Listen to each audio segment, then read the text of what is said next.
What's up, folks? Welcome back to the channel. We got a couple hours to fish and we've been idling around looking for shad. We're going to try to catch some fish offshore on a spoon. We've definitely found some shad. I mean, look at this.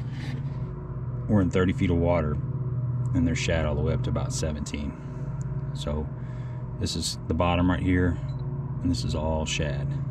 Got some fish chasing these shad around. So that's what we're going to do. We're going to just kind of roam around in this area and cast a spoon out and see if we can scratch up a couple of these fish. Now the whole thing with you know, doing the spoon deal is you got to idle around until you find the right thing. There's shad everywhere, but you got to make sure that you've got shad, and there has to be bass relating to the shad, obviously, because we're not shad fishing, we're bass fishing.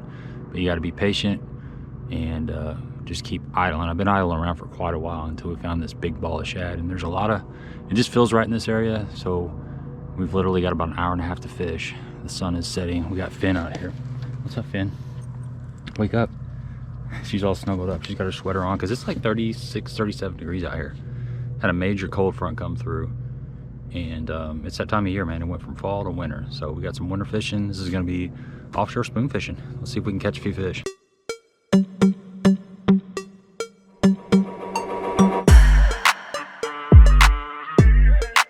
With guns, with the sole purpose of commandeering incoming humanitarian aid.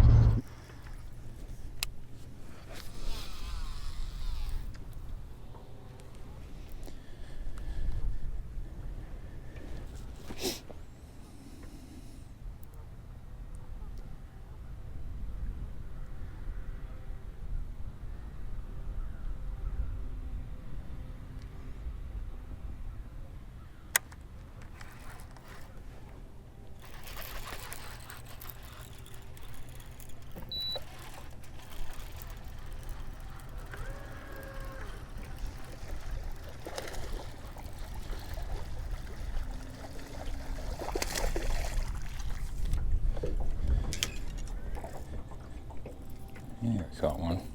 Little spoonage.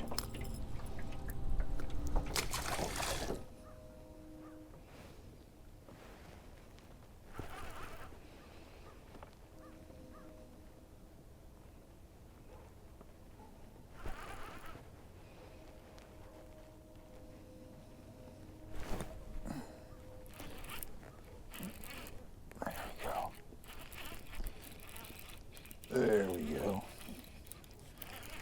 Spoon action. Coming up, folks. Decent fish. Get up in here. All right. There we go. That's a fun bite, guys. Fun bite. Fun bite. Just gotta find the right scenario. There's a bunch more down there. You see how you got these fish, they've kind of got it cleared out underneath here, and there's some roaming along the top. Let me pivot this trolling motor around so I can get you a better look. See down there low at about 60. That's what you're looking for. Just throwing that spoon underneath that bait. There's some down there at 45 right on the bottom. You can see some out there at 80. There's a big group of them out there at 80 right on the bottom. So just throwing that spoon down there, fluttering it up through them, hoping that they'll bite it.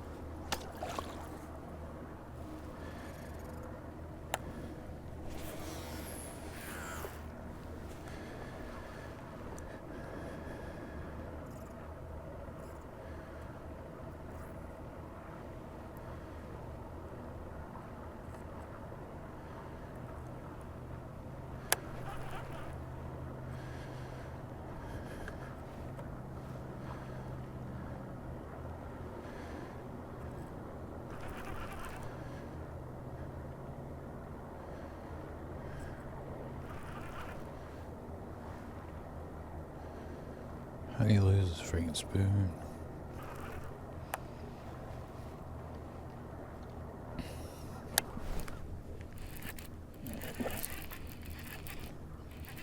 Free fall. This could get fun, guys.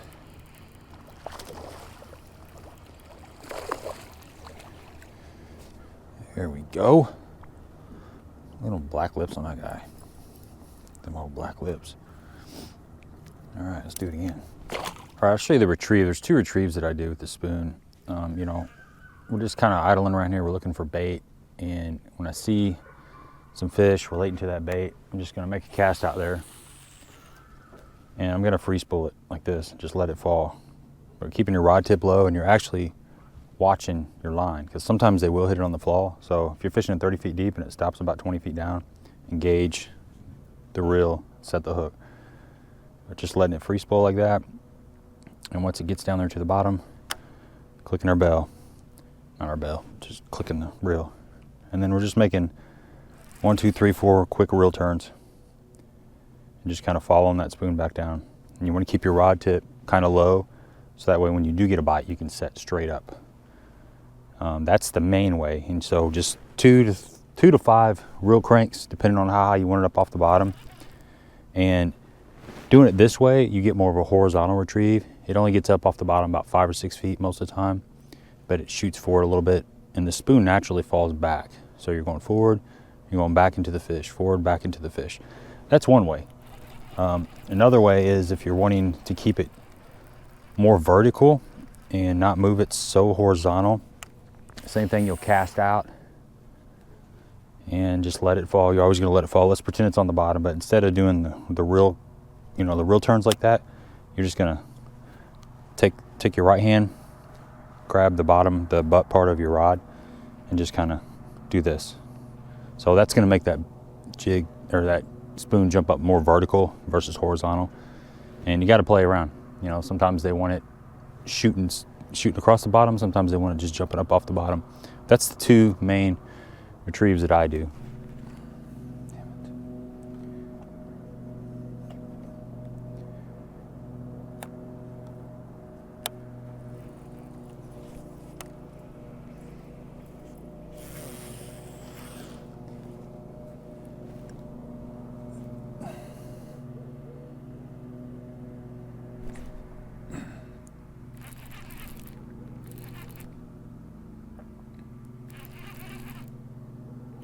Snag that one.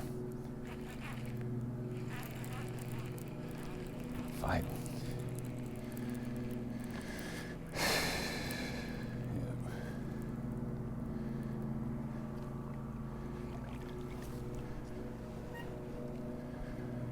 Got us another one hit the side. That was a little bit beat up. No wonder he ate that. Things are rough condition there, boys.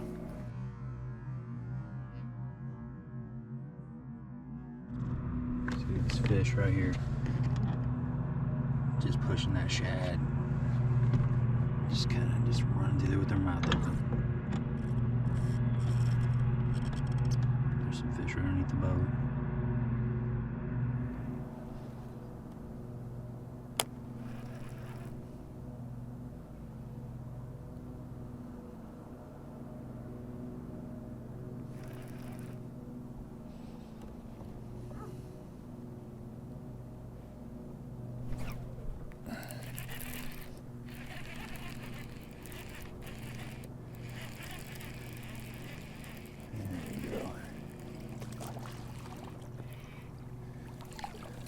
Little feller. All right, too bad, actually. Decent fish.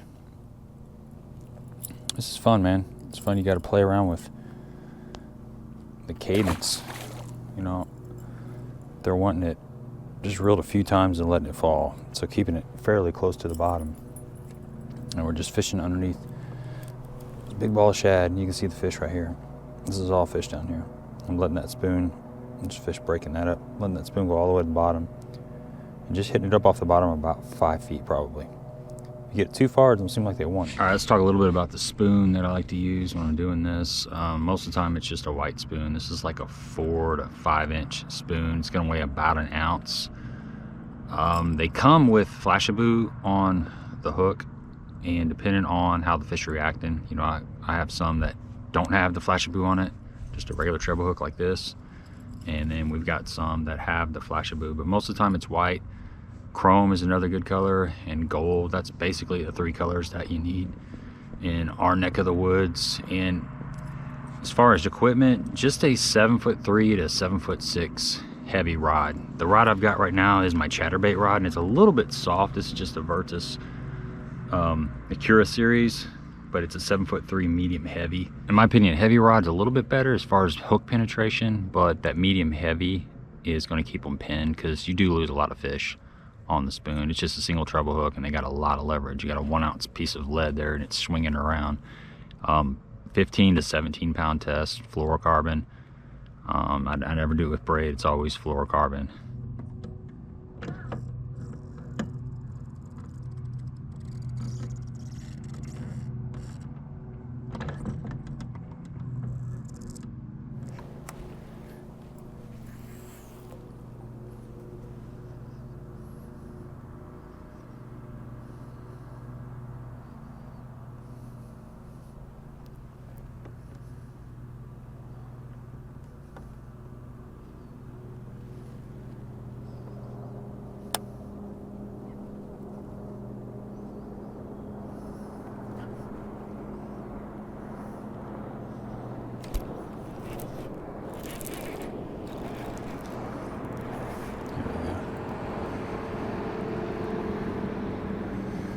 Little guy. I'll take him.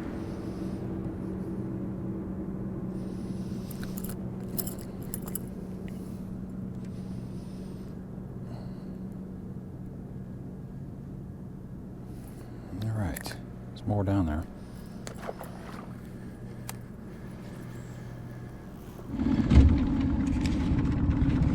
All right, we probably got about 30 minutes to fish. I'm gonna go run and see if we can find another little school, but we're gonna idle through this area that we're fishing, just kind of look at what it looks like on side scan. We know what it looks like on the live scope. You can see a lot of this bait coming up here. It's a little creek channel right here, a little ball bait, and there's some fish underneath there. There's some fish related to that. But you want to just keep idling around. It's real important. Like right here, you see how there's voids right here in that bait? That right there is, there's fish sitting right in the middle of that stuff. Let me zoom in on this. See right here? Those are fish sitting in the middle, just pushing that bait around.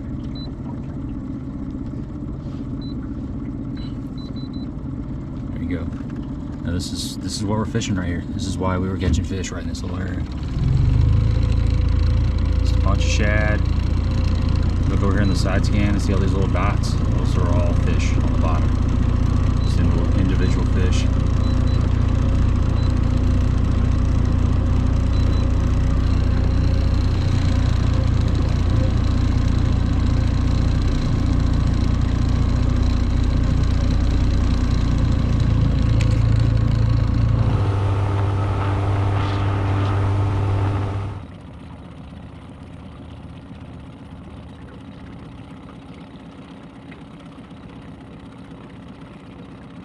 I'll leave links to all the products in the description box, and if you use the code THM10 at Baitworks, it gets you 10% off. But I want to pay respect to someone where respect is due. My buddy Ron DeRosa is the guy that taught me how to fish the spoon, and it's so important to have people in your life that can teach you techniques and give you some confidence in a technique, take you to the areas where you need to catch the fish, and just show you how it's done. And I did a video with Ron about 2 years ago where he broke down his spoon fishing technique. It's really insightful, a lot of valuable content on that video, and I will leave a link to that in the description box. So if you want to learn a little bit more about spoons, go check it out, because it's a pretty good one. He's a really good teacher, and he breaks it down properly. I mentioned the Flashaboo and not Flashaboo on the spoon.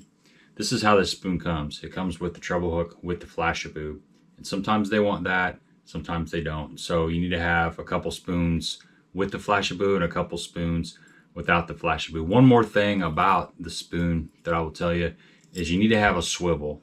If you just tie directly to a split ring, you're going to get a lot of line twists, and it's going to be a headache. So if the spoon you have doesn't have a swivel, go ahead and put one on there. Trust me, it's going to save you a lot of headache.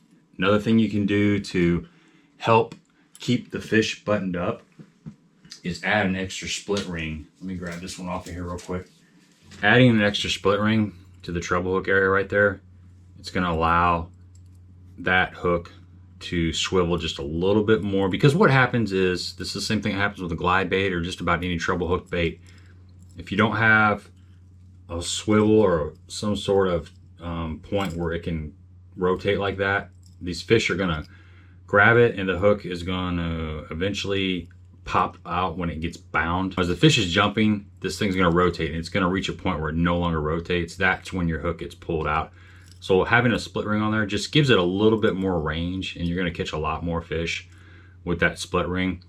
White, chrome, and then some sort of gold are the main colors you need. I would get some like 5-inch spoons, 4-inch spoons, and then some 3-inch spoons, and they're gonna range from 1.25 ounces to 7/8 down to probably a 1/2 ounce. But those are the 3 different sizes and the 3 different colors that I feel, just off of my experience, that you need to have. And most of the time, the white and the chrome are gonna play.